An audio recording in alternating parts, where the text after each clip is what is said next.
kids, welcome to grade 9 history class. In today's class we are going to discuss chapter number 3, which is Nazism and the rise of Hitler, and today's session will be session number 4. So in this session we are going to discuss about Hitler's rise to power. किस तरीके से Hitler ने अपनी power जो है उसमें rise करा, वो हम लोग डिस्कस करेंगे इस सेशन में. The crisis in the economy, polity and society formed the background to Hitler's rise to power. Born in 1889 in Austria, Hitler spent his youth in poverty.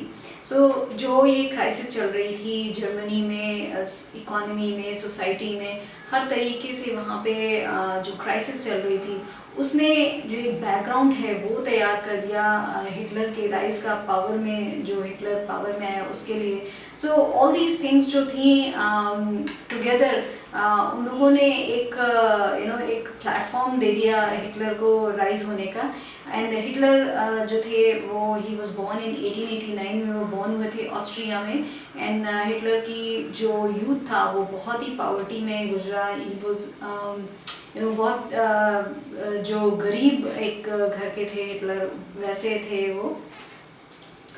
When the First World War broke out, he enrolled for the army, acted as a messenger in the front, became a corporal and earned medals for bravery. तो जब first world war हुआ उस time Hitler उन्होंने army के लिए enrol किया and he acted as a messenger की तरह उन्होंने काम किया इन द फ्रंट पे जाके.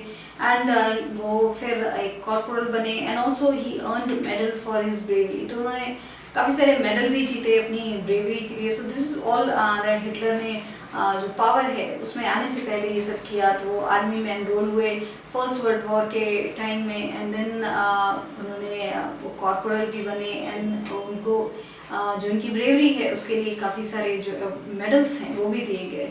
The German defeat horrified him and the Versailles treaty made him furious. तो जो जर्मनी की डिफीट हुई वॉर में वो उनको बहुत हॉरिफाई किया, उसने बहुत डराया. एंड जो वर्साइल्स का ट्रीटी हुआ उससे उनको बहुत गुस्सा आई. He was very furious at the Versailles treaty, जिस तरीके से वो हुआ. In 1919, he joined a small group called the German Workers' Party. He subsequently took over the organization and renamed it the National Socialist German Workers' Party.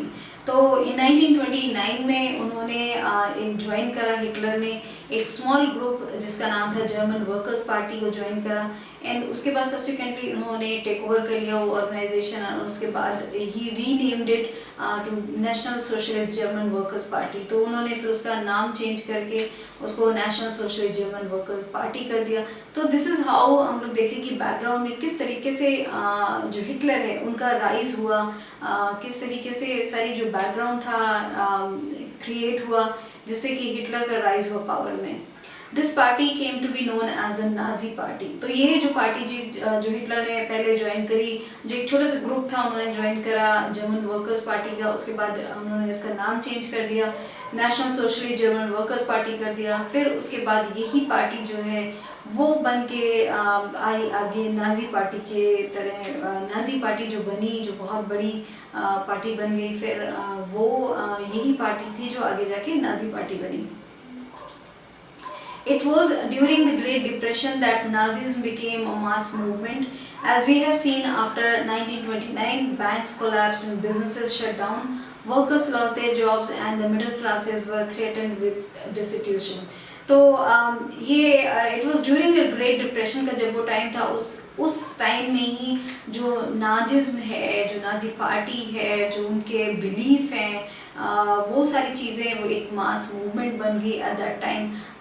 Because people needed something to cling on to, जो भी उनको कुछ hope देता. And that is why Nazism जो है एक बहुत बड़ा मूवमेंट बन गया. एज हम लोगों ने देखा कि आफ्टर 29 के बाद जो बैंक्स थे वो कोलैप्स हो गए, बिजनेस थे बहुत बड़े बड़े वो शट डाउन हो गए, वर्कर्स के जॉब्स चले गए वहाँ पे. एंड मिडिल क्लासेस जो हैं उनको बहुत थ्रेटन थे बिकॉज उनका सब कुछ they have lost in this great depression. In such a situation, Nazi propaganda steered hopes of a better future. तो ये जो सारी सिचुएशन थी, बिकॉज इट वॉज कोई होप नहीं दिखाई दे रही थी for the people of Germany, and at that time जो नाजी मूवमेंट, जो नाजी प्रोपेगेंडा किया गया, उसे they saw it as a hope of a better future. उन्होंने उसको एक होप की तरह देखा कि ये जो नाजी मूवमेंट है वो उनको एक बेटर फ्यूचर देगा. इस तरीके की होप उनको लगी इस नाजी मूवमेंट से. In 1928, the Nazi party got no more than 2.6% votes in the Reichstag, the German parliament, and by 1932 it had become the largest party with 37% votes. तो अगर हम लोग देखें 1928 में जो नाजी पार्टी थी उसको 2.6% से ज़्यादा वोट नहीं मिले रिश्टेक में, जो जर्मन पार्लियामेंट थी. एंड अगर हम लोग देखें वही पार्टी 1928 से लेके अगर हम लोग देखें 1932 में, तो वो सबसे ज़्यादा बड़ी पार्टी बन गई. It became the largest party and उसको मिले 37% वोट्स. तो 1928 में the party got no more than 2.6% vote, and 1932 में से 37% वोट मिले. सो बच्चों, यू कैन अंडरस्टैंड कि किस तरीके से उन्होंने जो होप का प्रोपेगेंडा किया, जो वो एक फीलिंग लोगों को दी कि when they come to party everything will be changed, जो good days हैं वो आएंगे.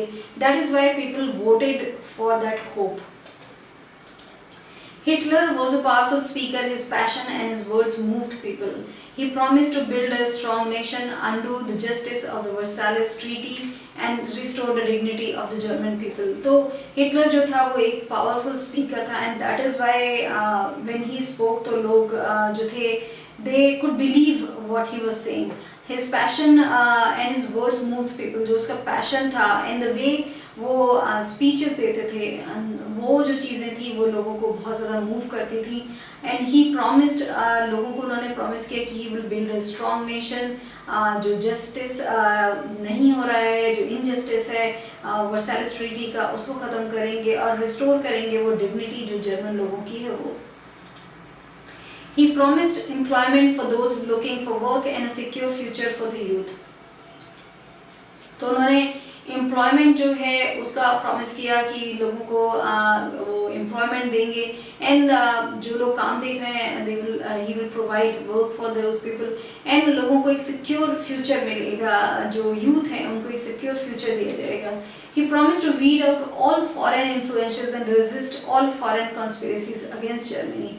तो उन्होंने ये भी प्रॉमिस किया कि ही विल वीड आउट, जो सारा जो फॉरेन का इन्फ्लुएंस है वो वीड आउट कर देंगे, वो सारा निकाल देंगे, एंड वो रेजिस्ट करेंगे जो फॉरेन कॉन्स्पिरेसीज हैं अगेंस्ट जर्मनी, उसको वो सारा रेजिस्ट करेंगे. तो he gave a lot of things, a lot of hope to people कि all these things will change, and that is why people voted in so many big numbers. And लोगों ने देखा 1928 में 2.6% वोट्स थे, and then 37% vote मिले उनको 1932 में.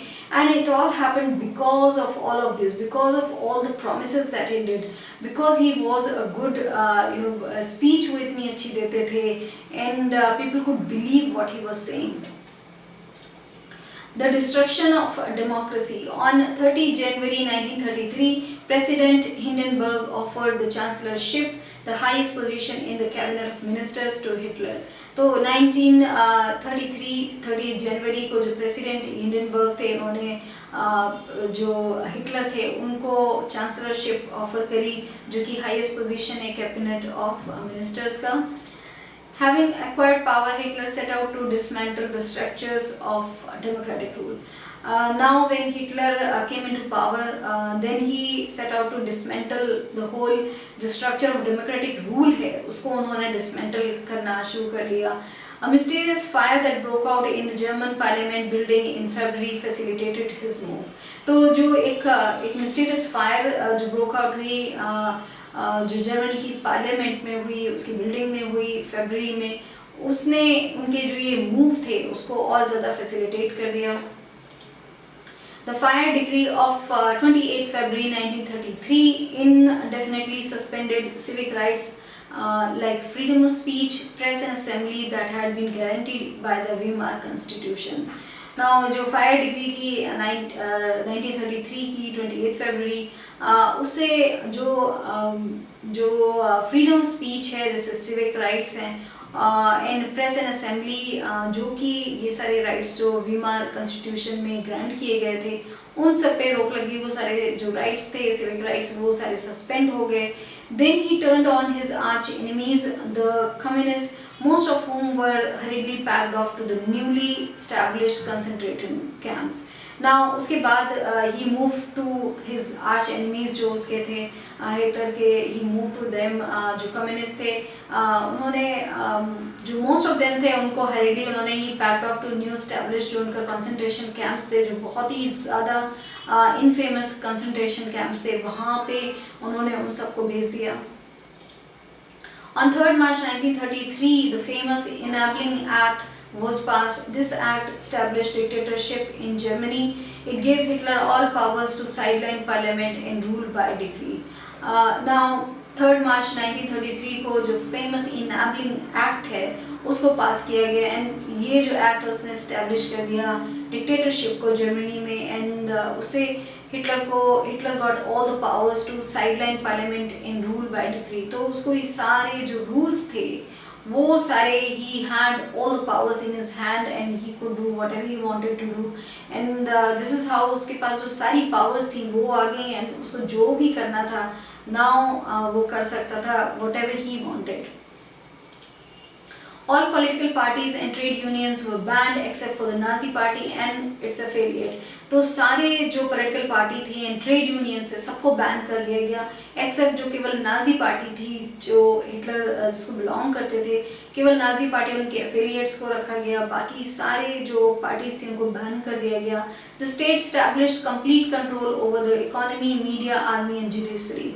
जो स्टेट है उसने कंप्लीट कंट्रोल जो है वो अपने कंट्रोल में ले लिया।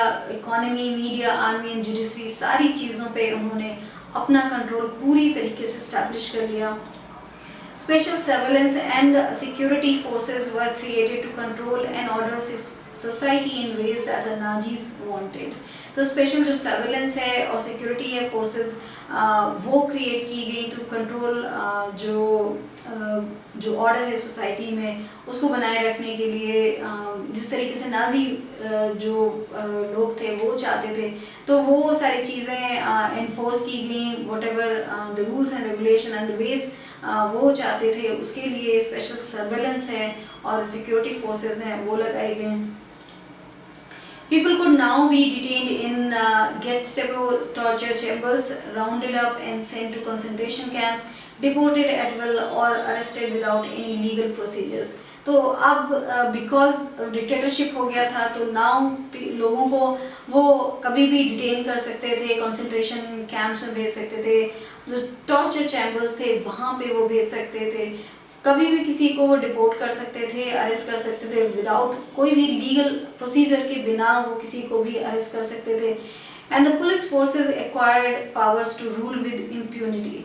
और जो पुलिस फोर्सेस हैं उनको पावर्स दे दी गई थी कि इम्प्यूनिटी के साथ वो रूल कर सके। So this all happened when Hitler जो उन्होंने राइज किया पावर में, and in this session we have seen कि किस तरीके से he started his journey and how he was a very good orator, वो बहुत अच्छी speech देते थे, and that is how सब लोग believed in what he was telling all of them to change, and how he made them believe कि things will change for the good, and when he came to power he changed everything and he became a dictator, and किस तरीके से उसने सारे लोगों को whatever he wanted that he did now, उन्होंने सारे enemies को भेज दिया concentration camps में, and also torture chambers में बहुत सारे लोगों को उन्होंने torture करवाया. So all these happened when Hitler came to power. So this is all that we have discussed in this session. Thank you.